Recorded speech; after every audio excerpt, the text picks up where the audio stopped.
এটাকে অনেকে লাউ বেগুন বলে থাকে, কিন্তু এটার নাম হচ্ছে বাড়ি বারো বেগুন। বাংলাদেশের মধ্যে সবচেয়ে বড় জাতের বেগুন। তো আলহামদুলিল্লাহ, আল্লাহ তাআলার নেয়ামত। দেখতেছেন যে লাউয়ের মতো বেগুন হয়েছে, যে লাউয়ের মতো প্রায় লাউ। আমার এক ছোট ভাই আমাদের নার্সারি থেকে বাড়ি বারো বেগুনের চারা নিয়ে এসে এই জায়গায় রোপণ করেছে। আলহামদুলিল্লাহ, এর ফলন অনেক ভালো হয়েছে। দেখতেছেন এই জায়গা থেকে কতগুলো এই পর্যন্ত বেগুন ছেঁড়া হয়েছে আনুমানিক? তাতে আনুমানিক আমি 30-40 কেজি বেগুন ছিঁড়ছি। যাক আলহামদুলিল্লাহ, 30-40 কেজি কেবল শুরু লগ্নের সে ছিঁড়ছে। আশা করা যায় এই জায়গাতে প্রতিটা গাছে 3টা 4টা 5টা 7টা 10টা এইভাবে অনেক বেগুন গাছগুলোর মধ্যে বেগুন রয়েছে, এবং ধারাবাহিকভাবে প্রতিনিয়ত সে বেগুন গাছ থেকে বেগুন ছিঁড়তেছে।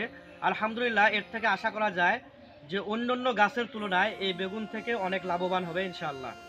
কমপক্ষে 200 চারা আমি এনেছি, কিন্তু মানে গ্রামের অনেক লোক বলেছিলেন যে এগুলো বেগুন নাকি ভালো না। আমি ওগুলো বিশ্বাস না করে আমি এগুলো গাছছি, গাড়ার পরে অনেক পরিশ্রম করে যত্ন করছি।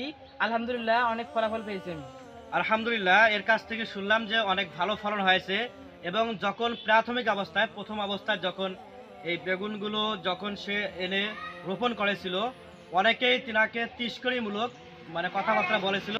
এই বেগুন চাষ করতে তোমার কি রকম ব্যয় হয়েছে? ব্যয় বলতে এগুলো বেগুন চাষ করতে অনেক কম খরচে ইনশাল্লাহ হয়েছে। মানে দেশি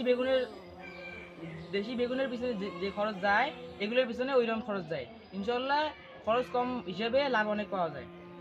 আলহামদুলিল্লাহ, আমরা জানতে পারলাম যে খরচ কম হলেও এর থেকে লাভবান অনেক হওয়া যায়। আলহামদুলিল্লাহ, আপনারা আপনাদের বাড়ির আশেপাশে যে পরিত্যক্ত জায়গাগুলো আছে, এই জায়গাগুলোর মধ্যে আপনারা বাড়ি বারো বেগুন সহ আরও অন্য যে সবজির চারাগুলো আছে আপনারা এগুলো রোপণ করবেন, এবং এর থেকে আপনার পরিবারে একটা সাপোর্ট হয়ে দাঁড়াবে ইনশাল্লাহ। আপনার যে প্রতিনিয়ত যে তরিত আনাজগুলো সবজিগুলো ক্রয় করা লাগে, এর থেকে আপনারা অনেক রেহাই পাবেন, এবং এর থেকে বিক্রি করেও একটু লাভবান হবেন ইনশাআল্লাহ। এটাকে অনেকে লাউ বেগুন বলে থাকে, কিন্তু এটার নাম হচ্ছে বাড়ি বারো বেগুন। বাংলাদেশের মধ্যে সবচেয়ে বড় জাতের বেগুন।